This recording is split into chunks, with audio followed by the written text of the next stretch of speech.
So, picture your life in a place where everything you do, what you buy, how you behave, is tracked. The government gives you a score, and the score is a measure of how trustworthy you are as a citizen and determines what you're allowed to do, like ever. Boarding a train, getting a mortgage, all goes back to this score. It's called social credit. It sounds like that show Black Mirror, but it's actually happening in China. So how does that change you? Does it change you?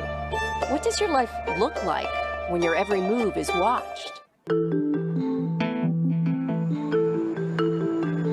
The system's eyes are in big data, artificial intelligence, and roughly 200 million surveillance cameras. And that's totally fine with Ouyang Haoyu. She's 21, graduated from a good school with solid grades. She's diligent. She's nice. No surprise, she's a 752. That's her rating with Sesame Credit, a private company working with the government on the algorithms for the social credit system. The scores go from 350 to 950 and are based on habits and behavior. Buy clothes or diapers, it's good. A lot of alcohol, too many video games, not so good. Haoyu's 752 puts her in model citizen range and gets her discounts and privileges, like using a shared bike without a deposit. She likes it. Her friends do too. They all have pretty high scores. It's a mechanism like pushes you to become a better citizen, to build on the trust, especially on the Chinese market. Because you're not going to be punished if you haven't done anything wrong. I think that's the point. I think the system is working as a warning or an alert to push people to do it, to be a good person. And it's mandatory. When it goes national, social credit scores will be assigned to every one of China's citizens for life. And what's weird is that so many people seem okay with it. It's complicated, but China went from extreme poverty to economic giant pretty quickly. A credit history system didn't grow at the same pace, so people would default on loans and get away with it.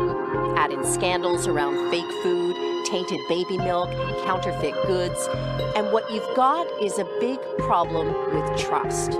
So, in 2014, the Communist Party called for a system to allow the trustworthy to roam everywhere under heaven while making it hard for the discredited to take a single step.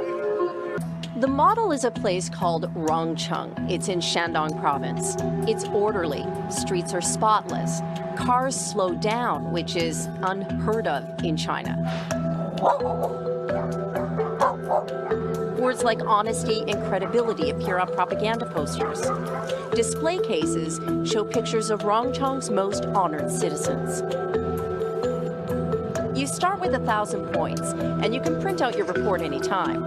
You lose points for things like jaywalking, littering, tossing cigarette butts, or spreading rumors.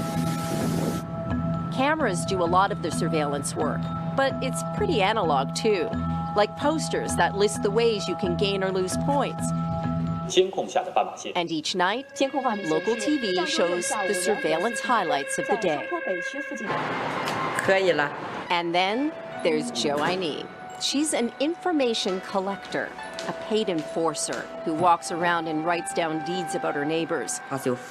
Like the man who carried a drunk person home. Things like this are good deeds, she said. But the farmer overheard swearing and being rude? Yeah, bad deeds. Her quota is 10 a month. She likes the work, thinks the city's better for it. The thing about the social credit system is that there isn't one single system, not yet. Different places have different rules. So what do you do if you have bad social credit? Well, for one, you talk about it on Weibo, which is like Twitter. There are forums for discredited people to vent and get advice.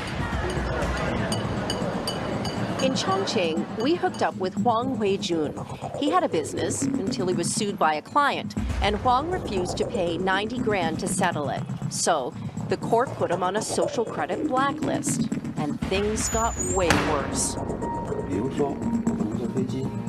He explains that being blacklisted means he can't buy airplane or train tickets. When he tries, a message pops up saying he's discredited. By the end of last year, blacklisted people were blocked from booking 23 million flights and 5 million high-speed train trips. And the list goes on.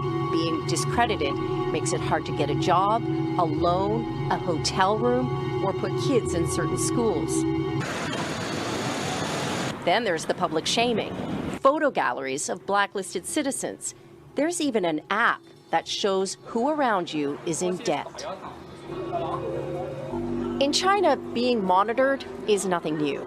But algorithmic surveillance makes it possible to collect data to build detailed profiles of people, especially the ones not loyal to the government. Of all the video surveillance cameras on the planet right now, nearly half of them are in China. Are people bothered by privacy concerns? So we think a lot of camera keep the safety is really good things. A lot of people, we can accept it. And cameras are getting smarter. So the information that comes up from my image identifies that I'm female, middle-aged, talks about whether I'm wearing glasses, the shape of my face. AI is taking them next level. They can do more than just see. They actually understand who they're seeing. So at what point can the technology know too much? Does it already? In most time, people don't care about it. But if the technology learns too much, for example, cross the red line, it's not very good. How far off are we from needing to draw those red lines? It's very hard to say. I think maybe decades, I mean 10 years or 20 years, 15 years, maybe. That's not very long. Yeah. It's coming. It's coming. And where does it all go?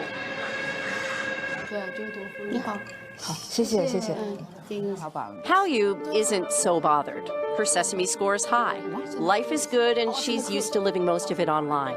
Soon, her education and medical records and any run-ins with the law will factor into her social credit score.